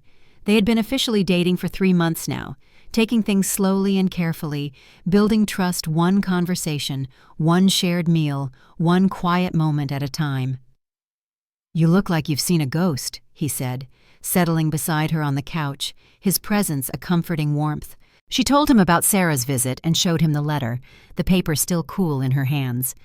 "I don't know if I should read it." "What do you think would happen if you did?" Nathan asked, his voice gentle, not pushing, just exploring. "I don't know. Maybe nothing. Maybe it would bring back all the anger I've worked so hard to let go of.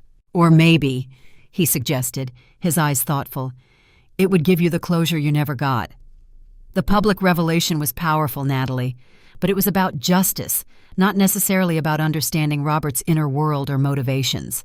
"I thought I had closure," Natalie confessed, looking at the letter. "Did you?" Nathan countered softly. "Or did you just decide to move forward without it?" She considered this. It was true that she had never gotten any real answers about why Robert had betrayed her, why he had chosen her mother over her, why he had been willing to destroy 4 years together for an affair that, by all accounts, had quickly devolved into misery. The why had always been a nagging question mark.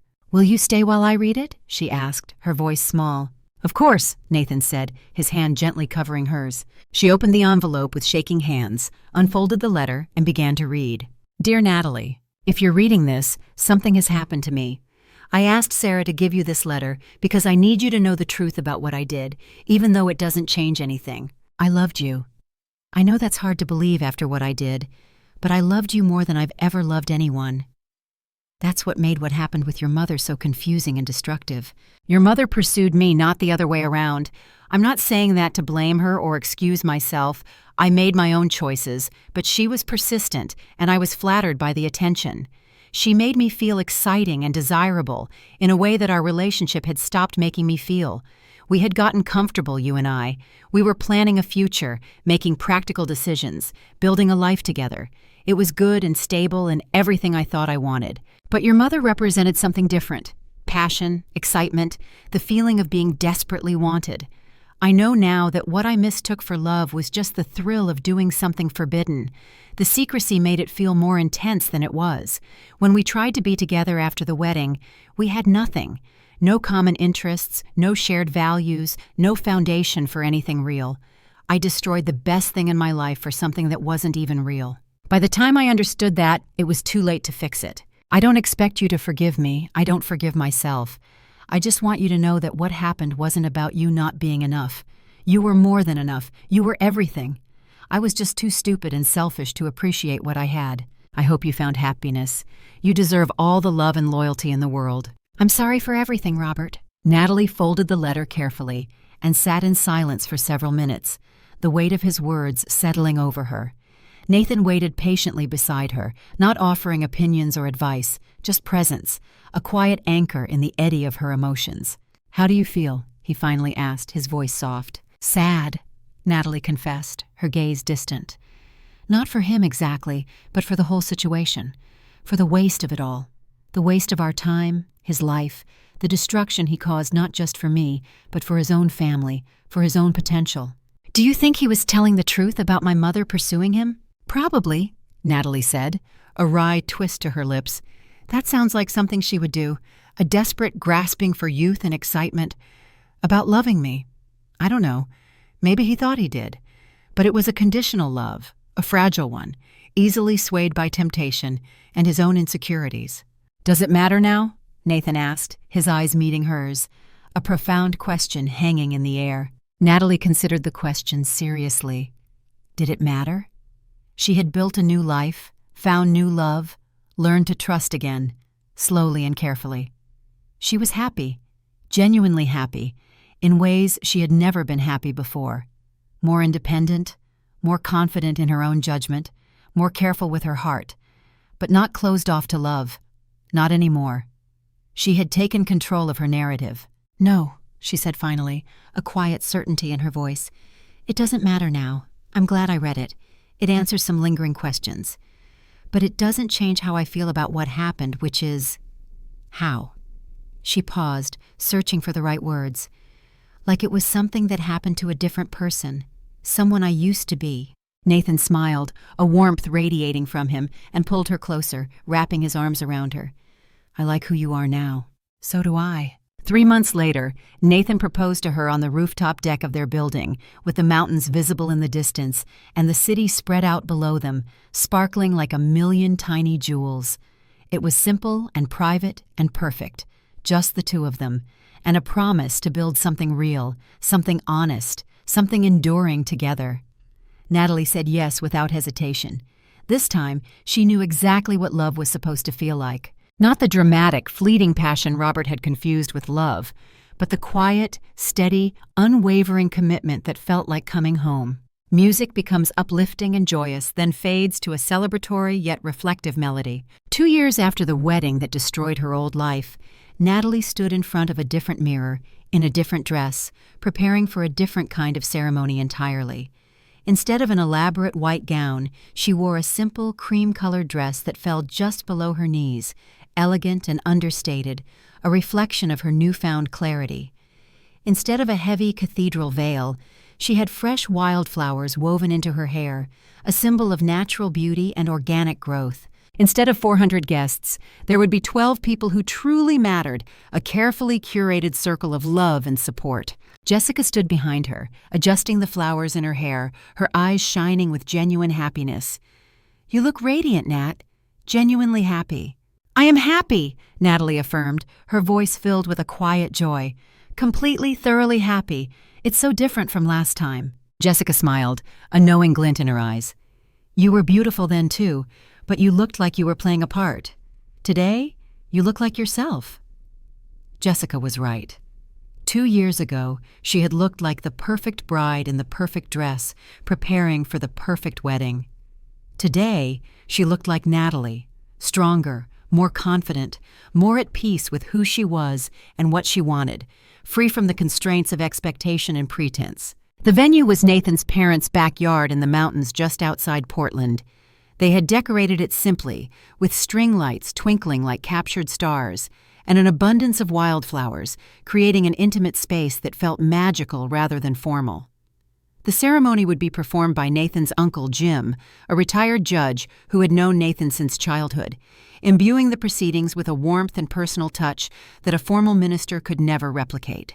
"Are you nervous at all?" Jessica asked, a gentle teasing in her voice. "Not even a little bit," Natalie replied, her voice steady, her heart calm. "I know exactly what I'm doing and why I'm doing it." The difference was striking. 2 years ago, she had been filled with excitement, yes, but also an undercurrent of anxiety she hadn't understood at the time. Now, she realized that anxiety had been her instinct, her intuition, desperately trying to warn her that something wasn't right. Today, she felt nothing but calm certainty and unshakable conviction in the path she had chosen. Nathan's mother, Carol, a woman with a warm smile and an infectious laugh, knocked softly on the bedroom door. "The boys are ready when you are." Nathan had asked his brother and 2 close friends to stand with him. Natalie had chosen Jessica and Rebecca as her attendants. Amanda lived across the country now and couldn't make the trip, but she had sent a heartfelt video message that had made Natalie cry happy tears, a testament to enduring friendship.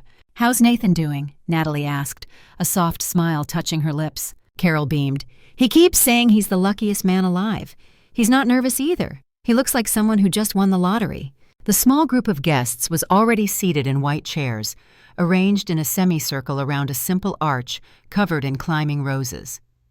Nathan's parents, his brother and sister-in-law, Jessica and her new boyfriend, Rebecca and her husband, 3 of Natalie's co-workers who had become close friends, and Linda, her boss, who had become a mentor. No one from her old life was here. She had debated inviting some extended family members, but ultimately decided she wanted this day to be purely about her future, not her past. Everyone present had met and loved the person she had become, not the person she used to be. It was a powerful affirmation of her transformation. As she walked through the house toward the backyard, Natalie felt a moment of profound gratitude. 2 years ago, she had thought her life was ending. She had felt betrayed, humiliated, utterly broken. She had never imagined that the worst day of her life would ultimately lead to the best chapter of her life. The back door opened onto a scene that took her breath away. The majestic mountain landscape stretched out beyond the garden, the late afternoon sun casting a golden, ethereal light that made everything glow. The small group of guests turned to look at her, their faces filled with genuine joy and love, their smiles reflecting her own. But it was Nathan's expression that made her heart skip, a profound leap of joy. He stood under the rose arch in a navy blue suit, his face lighting up with a pure, unadulterated happiness when he saw her. There was no anxiety in his eyes, no hidden agenda, no secrets waiting to be revealed, no performance, just love, honest, complete, and sure. She walked toward him without hesitation, carrying a simple bouquet of the same wildflowers that adorned her hair. There was no processional music, no formal march down an aisle, just Natalie walking toward the man she loved, in front of the people who truly cared about both of them. A journey born of authenticity.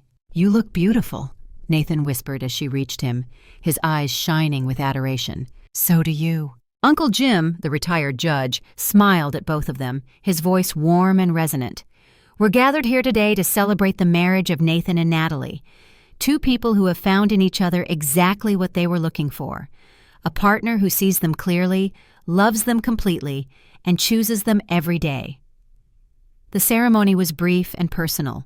Instead of traditional vows, they had written their own promises to each other, words imbued with the lessons they had learned, the values they now cherished. Nathan went first. "Natalie, 2 years ago, you moved into the apartment below mine, and you changed my life in ways I never expected. You taught me that love doesn't have to be complicated or dramatic to be real. You showed me that the best relationships are built on friendship, honesty, and choosing each other every day, even when it's not easy." His voice was steady, confident, filled with an unwavering sincerity. "I promise to always tell you the truth, even when it's difficult. I promise to support your dreams and goals, even when they take you away from me temporarily. I promise to be your safe place in a world that isn't always kind. And I promise to love you, not just in spite of your past experiences, but because of how those experiences shaped you into the incredible, resilient woman you are today." Natalie felt tears on her cheeks, but they were tears of pure joy, unburdened by the complicated emotions she had felt at her first wedding. "Nathan," she began, her voice clear and strong, resonating with conviction. "You showed me what real love looks like. Not the dramatic, passionate kind you see in movies, but the quiet, steady kind that makes you feel safe and known and valued. You never tried to fix me or change me or rush me into anything I wasn't ready for. You just loved me exactly as I was and gave me space to heal and grow." She took his hands in hers, her gaze unwavering. "I promise to trust you with my whole heart, because you've proven every day that you deserve that trust. I promise to communicate with you honestly about my feelings, my fears, and my dreams. I promise to support you in becoming the best version of yourself and to never take for granted the gift of your love. And I promise to choose you every day, not because I need you, but because I want to build a life with you." Uncle Jim pronounced them husband and wife, and Nathan kissed her softly, gently, a kiss that tasted of promise and genuine affection as their small group of loved ones cheered. It was nothing like the elaborate ceremony she had planned 2 years ago, but it was everything she had actually wanted: real, intimate, honest, and overflowing with genuine, unconditional love. The reception was a backyard barbecue, filled with laughter and the aroma of good food, set to music from a playlist Nathan had carefully curated, featuring all the songs that had become meaningful to them over the past 2 years. They danced on the deck as the sun set behind the mountains, surrounded by the warm conversations of people who truly cared about their happiness. "Any regrets?" Nathan asked, his voice soft, as they swayed to the music under the twinkling string lights. "About what?" Natalie asked, leaning her head on his shoulder. "About not having the big wedding, the fancy dress, all the traditional stuff." Natalie looked around at the simple, perfect celebration, at Jessica laughing with Nathan's brother, at Carol and Linda animatedly discussing books they had both read, at the twinkling lights and mountain views, and the man holding her close, his arms a comforting embrace. "This is exactly what I wanted," she said, a profound certainty in her voice. "I just didn't know it 2 years ago." "What did you want 2 years ago?" "I thought I wanted the perfect wedding," she mused, a soft smile playing on her lips. "But what I really wanted was the perfect marriage. I just didn't understand the difference." As the evening wound down and their guests began to leave, Natalie found herself standing on the deck, looking out at the mountains, the night air clean and cool, stars visible despite the glow of the string lights.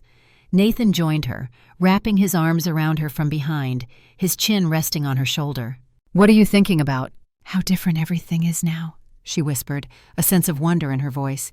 2 years ago, I thought my life was over.